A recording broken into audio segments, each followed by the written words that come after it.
Dorchester County Democratic Party is working hard to recruit strong candidates that support their issues. Today, I talk one-on-one with the chairman of the Dorchester County Democratic Party, Richard Hayes, for this edition of Quintin's Close-Ups. And if you haven't already, subscribe to my YouTube channel and like Quintin's Close-Ups on Facebook.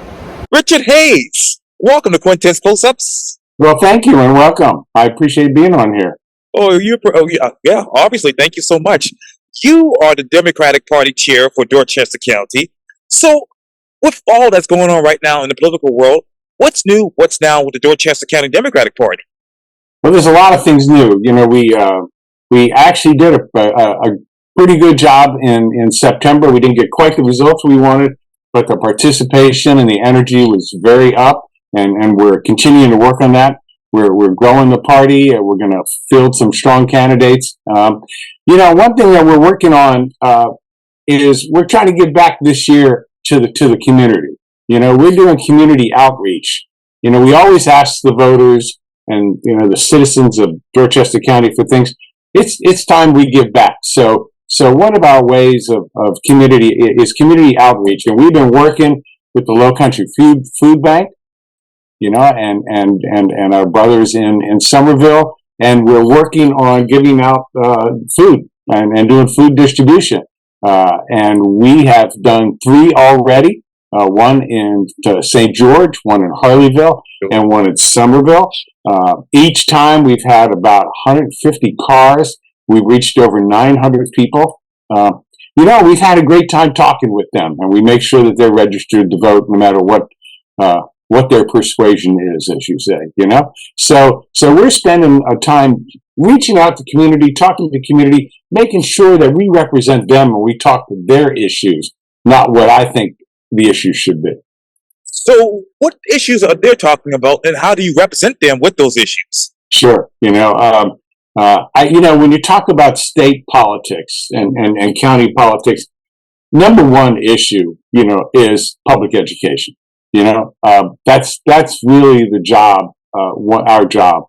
And the Republicans continue to defund, they continue to defund public education. Now they want money to continue to finance private schools and charter schools and religious schools and homeschooling, and take away money from our public education instead of putting money into and making our school system not the 46th best in the nation, but the first in the nation, and we support our state representatives and state senators to send that message time and time again to Columbia. And the other issue that I see, especially for Dorchester County, because we have a big rural area, yes, and good health care is required. And we're going the opposite way again. They've eliminated so many healthcare facilities in the rural areas. Instead of being one of the states that is leading education and passing Medicare expansion, which is supported by all the hospitals and all the doctors, would give 40,000 jobs to people and bring healthcare back to the rural areas, they're doing just the opposite. We're one of the few states that does not have Medicaid expansion. So therefore, down in time and time again, we have less money in healthcare, and we don't get to the people that really need the healthcare. So those are 2 really big issues. And of course, I'm working right now on my calendar to bring some of those Republican candidates and Republican politicians on Quintin's Close-Ups to get their side of the story on those issues. But going back to public education, how much has those Republicans defunded money in your particular county, Dorchester County? I don't know the number. I don't have the number, but I know there are bills right now that want to take these monies, our public money, and move them toward these charter schools and religious schools and private schools. And that could be, a decent sum of money that could affect greatly the quality of education in Dorchester 2 and 4, Districts 2 and 4 here in Dorchester County. So what is the state of quality education in DD 2 and 4? I've been really impressed with DD4, and the people there have really worked. When I first came here 20 years ago, DD4 was a typical rural county that was not one of the top counties, education areas. And now they're doing very good. They've gotten a lot of federal funds because of the status they're in, and they're doing pretty good. Our schools here in DD2 are doing okay, but they're crowded. 4,000 people. I went to a university of 4,000 people, not a high school of 4,000 people. And to be honest, I've talked to many of the students. If you happen to be in that special group of I forget what they call it here, but kind of honor graduates, that they have a very good education. But that's a small percentage. And the rest, well, we're rated, 46th in the nation, overall, right? What can I say? Yes, sir. I want to go back, obviously, to public education because I want to know this, Mr. Richard. How many public charter and religious schools are there in Dorchester County? Yeah, I don't know those numbers either. Okay. I can't give you that. Oh, no worries. And let me move over to healthcare, and I want to revisit education in just a second.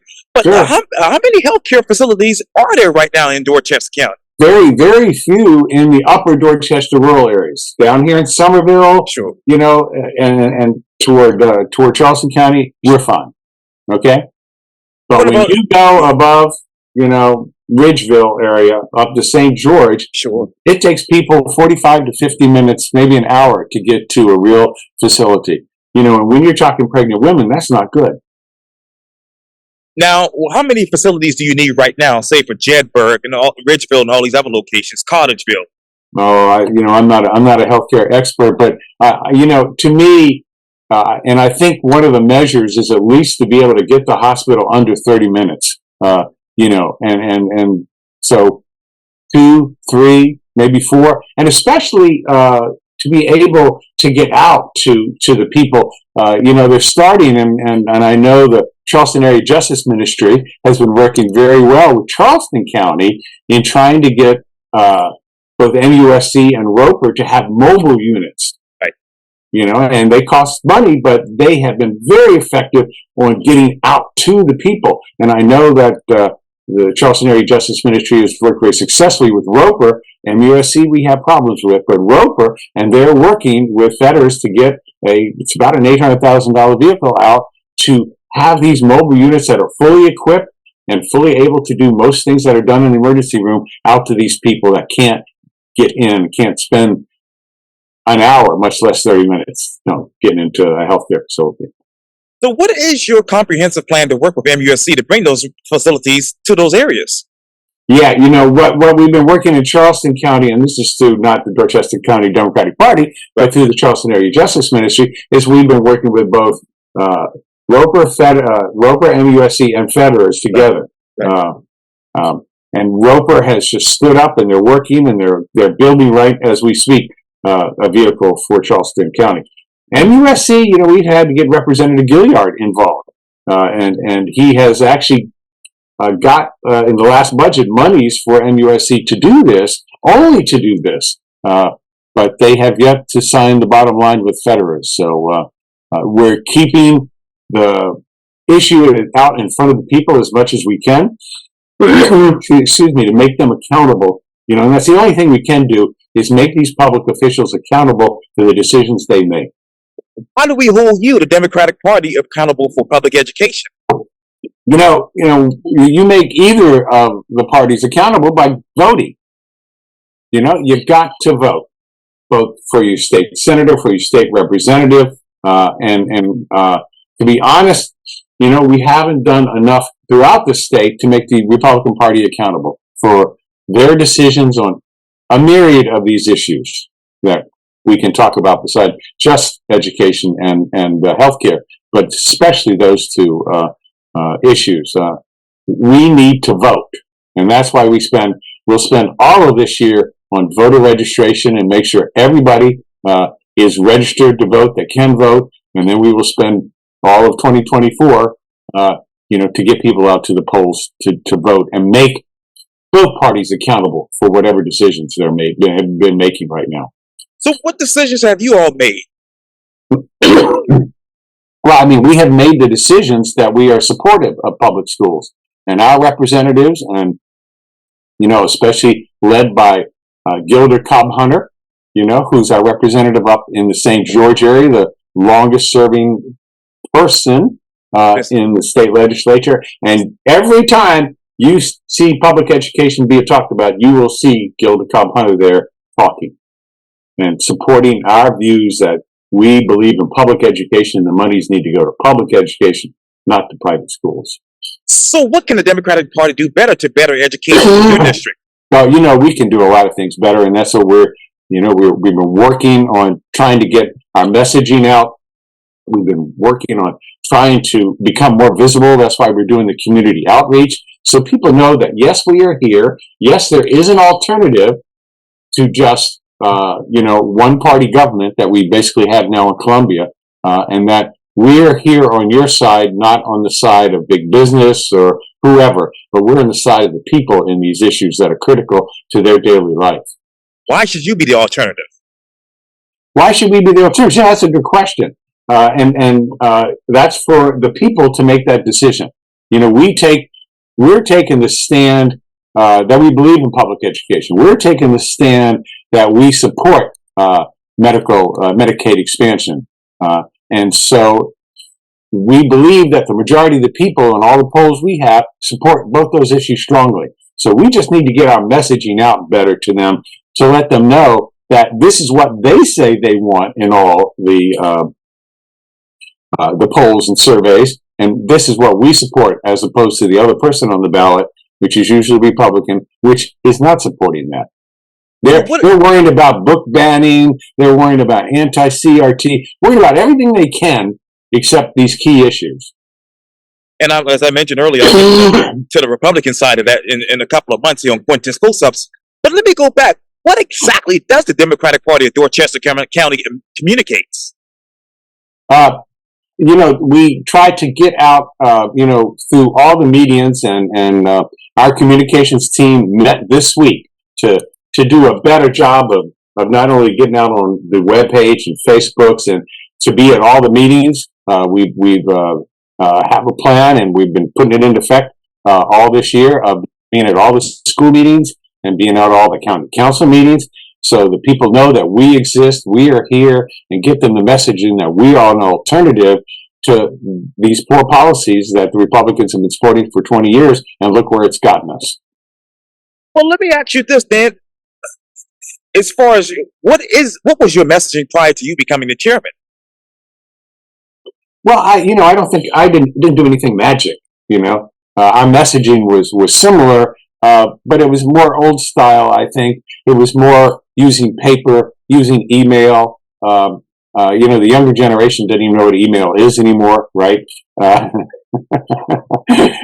hardly know what Facebook is now. They've gone to Instagram and TikTok. So, we just got to bring in the young people, which, like I said, we actually did this week, and do a better job of getting on every piece of medium that we can now to get to as many different groups in Dorchester County as possible, to let them know that we are here as an alternative.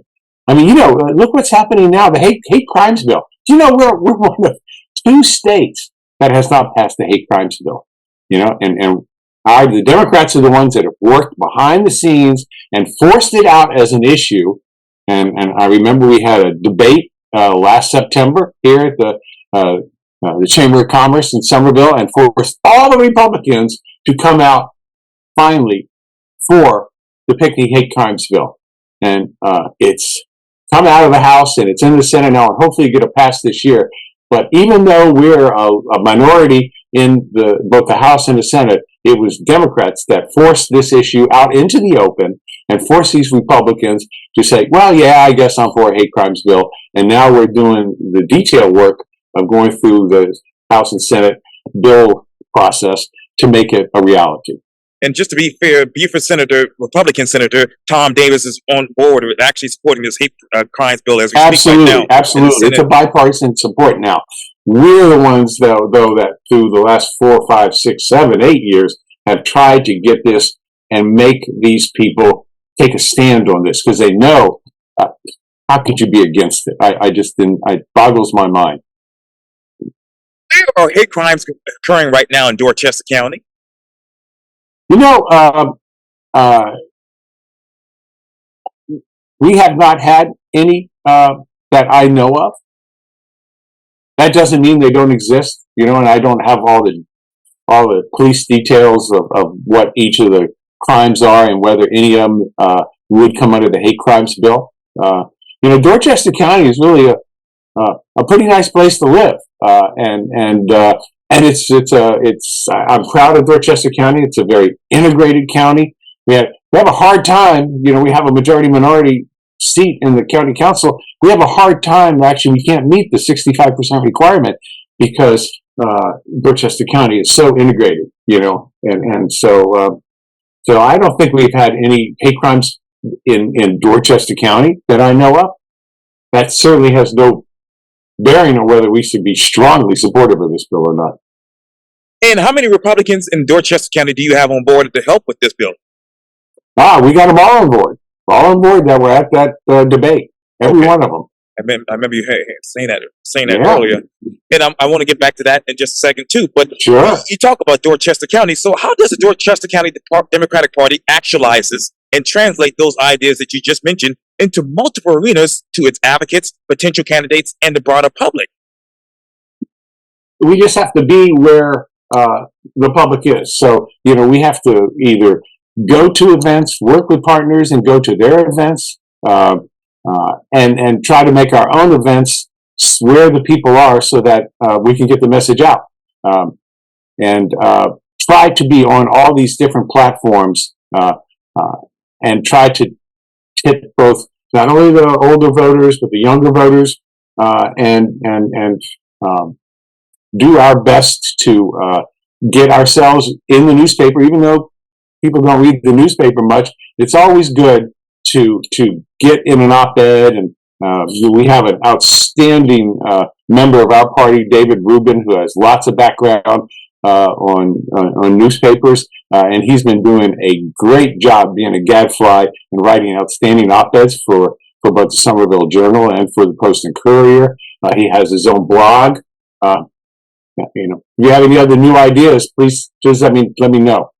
Well, let me ask you Your this. YouTube ideas are great. Is wonderful. Yes, sir. Well, let me ask you this, Mr. Richard. Who is your older audience right now, and who is your younger audience? What do you mean? Who is our younger audience? What are your older demographics, and what are your younger demographics when it comes to the Dorchester Democratic Party? Sure. I think no one's going to ever dispute that the base of the Democratic Party is African Americans in this county, and African American women who steadfastly support, not only vote Democratic, but support us in all we do.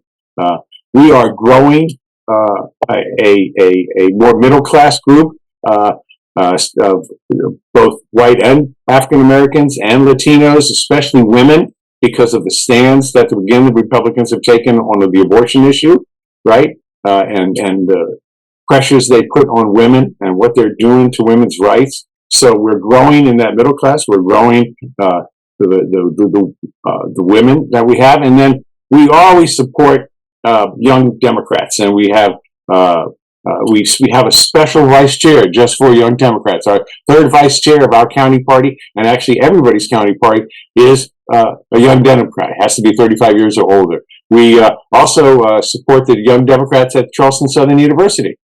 So we reach out wherever we can to find those different groups and listen to what they want and try to answer their questions. So what does the African American people want right now, and what do women want from the Dorchester County Democratic Party? Again, I think African American people want just what everybody wants, and that's I keep harping on it, but it's a good education, right? It's healthcare that they can depend on. It's the type of jobs that they can earn a living. That's the living wage. $7 an hour is not a living wage. I'm sorry, South Carolina. I don't even know if $15 an hour right now is living wage. Those are the issues that I think so many want and support. So what is the average living wage right now in Dorchester County? I think I've seen numbers of 48,000 a year or something like that. And what area of Dorchester County is being affected by this low minimum wage that works? Well, the northern part of the rural part of Dorchester County is affected most by that. Okay. And how long has this been going on, Richard? It's been going on as long as I've been here, for 20 years. Wow. And Gilder Cobb Hunter has been fighting to bring good jobs to especially northern Dorchester County. I guess they call it western Dorchester County. Yes. So Well, how many good jobs do you want to bring to Dorchester County in the next 5 years? With the help of obviously those legislators that you just mentioned. yeah, I want everybody that has the ability, has the education to get a good job, to be able to get a job in Dorchester County. I mean, I think that's what the people of Dorchester County want. They don't want to have to commute all the way to Charleston, or some, believe it or not, turn around and commute all the way to Columbia, right? Believe it or not. I think they want to have jobs here, and I think since I've been here, we've made a good start with, first Boeing coming in, and then Volvo in the county, and then some of the distribution centers that are up there, and our representatives fought long and hard to get some great industrial parks up in the northern, western part of Dorchester County. And companies are slowly coming to these jobs. So where should the jobs be right now? If you look at overall urban planning, and I'm no expert, but I was in the Air Force for 30 years and been all around the country, and every city I've been in have had this issue. But what you want is local nexus spots, and so we want to have the ability to have a center up in Dorchester, or maybe two centers in Dorchester County, where people can go and shop and live and work in that area, so that they don't have to commute 45 minutes. Or if you're on I-26 at 7:30 in the morning, it could be an hour and 45 minutes, right? Especially if there's an accident. So we don't have mass transit. Ideally you want, these centers of industry throughout your counties, and then have them connected by mass transit. But that's certainly a reach too far for the Republicans that are in charge of transportation in this state. So what is your plan to challenge that? Well, no one has asked us for a plan, so my plan personally is to support. There's the Berkeley, Dorchester, Charleston County transportation that looks at transportation for all of the Low Country and thinks about things like this, and to support. They're trying to get a bus line from Somerville that goes right down through the area to Charleston. Right. Just a simple thing like that. So my plan is to support anything we can do to make that vision happen that they're working on. And what is the biggest industry right now in Dorchester County besides Volvo and Boeing and those other ones that you just mentioned? I think if you look at the numbers, probably school systems and government. If you really look at the numbers, you'd be surprised at how many are in the government and how many are in the school systems. Yes, sir. And speaking of survey, let me ask you this, Richard. What is the historical survey of Democratic candidates' performance in local, state, and national elections, primarily in Dorchester County? What is the survey? Yes, sir. We have been very red for a long, long time. In this last election, we had 10 people run, and we had 3 that won. One that came within 100 votes of winning. But the others, they lost, kind of followed what the state did, where it's about 58, 59% Republican and 42% Democrat. So how will you continue to energize, engage, and expand that Democratic base so that you can actually win in 2024 and 2025 and turn the county blue? I think the only way you can do it is what we're doing. First, you've got to listen to what the people want. And you got to not only worry about national issues, but you got to worry about local issues, because a lot of people vote on local issues. And you got to listen, and then you've got to run the candidates that can support those issues, listen to the people, and that's how you're going to win. So what strong candidates do you have right now that actually support those issues, such as you just talked about public education? Yeah, and that's what we had great candidates last year, but they came in too late. They came into March when you have to file, right? They were a little slow at getting started. When you're not an incumbent, it takes at least a year and a half to try to get the funds, get the organization, and get your name known, which is really hard in a county as opposed to Charleston or in the state or in the country, because there's not a lot of media outlets where those people's names. I mean, I bet if you ask the people who's the mayor of Somerville, they're not going to know. They're not going to be able to get his name out quickly. Maybe the mayor of North Charleston, somebody, right? He's somebody's in the news. But now tell me anybody else after that, So it's very hard to get your name out. So we're focused on trying to find those candidates, those people willing to support our issues by this summer. So that they can get on the ground, and and this time we're going to give them training, understanding.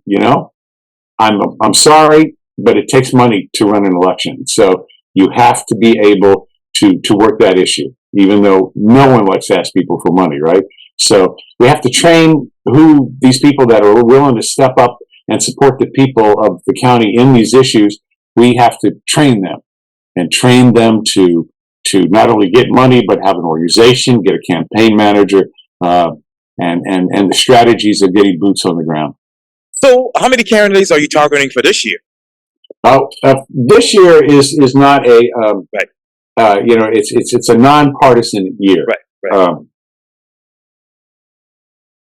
I like to keep nonpartisan races nonpartisan, but if we do tell people that think they want to do this is a great place to start. So even people raise their hands that we know are our party members, we will at least support and train them in these nonpartisan races. But what we're aiming for is 2024. When we will have, it looks like Joe Biden will rerun. He's got an amazing record of what he's passed compared to the past president. And 2024 should be a great year. Locally, what's the Democratic Party's record? The state party, Yeah, locally. I just mentioned locally. Locally, what is the Dorchester County's Democratic Party record? Right now, we have three state representatives, and is that good enough for 2024? No, absolutely not. So, absolutely what is not. Your plan? Our plan is to run everybody. Is to run in all 10 state representative elections and in the 2 state senator elections. And we also have about 3 county seats that we're going to have to run for. So our plan is to get candidates for each one of those. Now, I hate to be redundant, Mr. Richard, but what is the Dorchester County Democratic Party's message? Well, the message is that we support public education, we support healthcare, we support infrastructure, we support public transportation. We support the women's right to choose.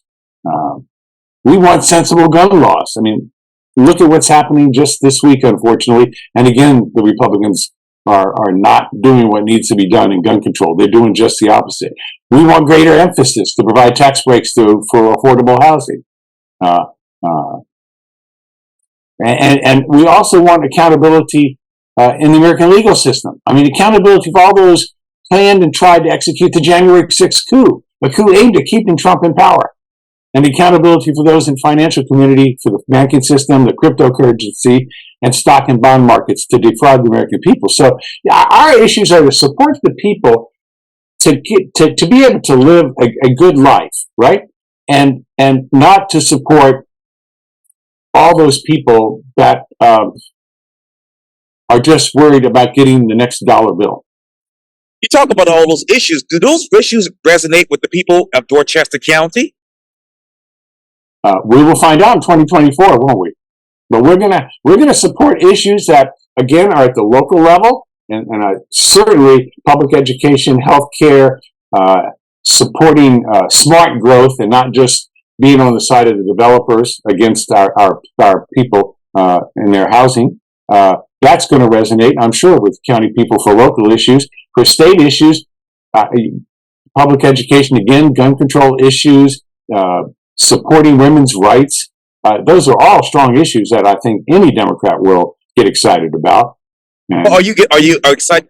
Can you all get excited and get around kitchen table issues? cable issues. Kitchen table issues. Oh, People paying their light bills, trying to keep a roof over their heads. What about those issues? those issues are incredibly important. And all these issues that we're talking about talk about supporting the middle class and supporting them having an ability to have an affordable wage and to have the necessary healthcare, education, and affordable housing. Why is January 6th a local issue in Dorchester County? Well, I mean, January 6th is an issue about supporting the legal system and supporting accountability of our policymakers and the people in power that planned and executed, this revolt against our system and our form of government. And it goes all the way down and you've seen the tremendous discussion about even how we worry about local judges and how we appoint local judges, and the way it's in the legislature, and it's a good old boy network. There's a few women and a few African Americans here, but for the most part, it's a good old boy system. And it's been in the paper just today where even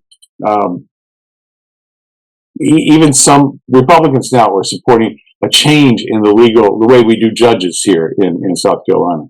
So what is the Democrats' response to this, and what's the Democrats' plan to keep changing this? I think David Pascal had a great op-ed in the newspaper, and I'm not going to. I let people read that. And David Pascal is a good friend of mine, and did a great job on explaining. But I think you want qualified people, not just your friend or someone in the Republican Party who lost an election last time to be the next judge, or someone's wife. Well, Richard, to be fair, some Democrats do that as well. So what's your plan to stop that? We are supporting the legislation that David Pascal talked about that will stop it for everybody. And none of us support anyone doing that, whether it's Democrat or Republican. And going back, obviously, to the 2020, during the 2020 presidential election, that is, a little less than how many Democratic votes were there versus Republican votes in the presidential election? I don't have the numbers with me. Okay. Well, let me ask you this then. How many presidential elections was the vote different between Democratic votes versus Republican votes? I don't understand the question. Well, let me ask you this. How many Democratic votes have grown in a presidential election in Dorchester County over the past 4 years? Our Democratic votes in Dorchester County grew tremendously between 2018 and 2020. And we had significant and probably the most votes ever in 2020 during the presidential election. So we fell off on 2022. It's a problem, in non-presidential elections. We fell off. The Republicans fell off also. But in the presidential elections, we broke records in 2020. Now, what was the major contributor to you all breaking those records? I think we had a strong message, both at the national level, at the state level, down to the county level. But we had a strong message, through Joe Biden running as president and Jamie Harrison running for state senator. It was a great message and a good message. And we had people and money to support us to get people out to vote, and it worked. Now, Jamie Harrison obviously lost to United States Senator Lindsey Graham. So how strong was this vote? how strong. Again, we broke records, but unfortunately, they broke records. It was, in South Carolina, you have that little button that you can push. That's all Democrat or all Republican. So, even if you come just to vote for one person at the top of the ticket and you don't know anything about anything else, the percentage of Republicans pressing that one button is very, very high. And so they just press that button. So that's a tough thing to overcome. What was that percentage in Dorchester County? I think it was like over 59% of the Republicans pressed the all Republican button. So it's pretty high. Pretty high. So let me ask you again, what is your comprehensive plan to change that? Well, the only thing we can change is to show people that even if you want to vote for someone in the other party, you need to look at these elections below, because they can affect you more than even the presidential election can. Who you vote for governor, who you vote for your state representative can affect you even more, and that you need to pay attention to these elections also. And not press that button and understand. And so we need to do a much better job of getting our messaging out and telling people that. And I would love to continue this conversation with you, Richard, because I had a great conversation with you, but Zoom is only giving me less than 20 seconds. Yes, sir. But Richard Hayes with the Dorchester County Democratic Party, thank you so much for your time. Again, welcome to Cointin's Close-Ups. Yeah, thank you for so much and what you do. Thank you.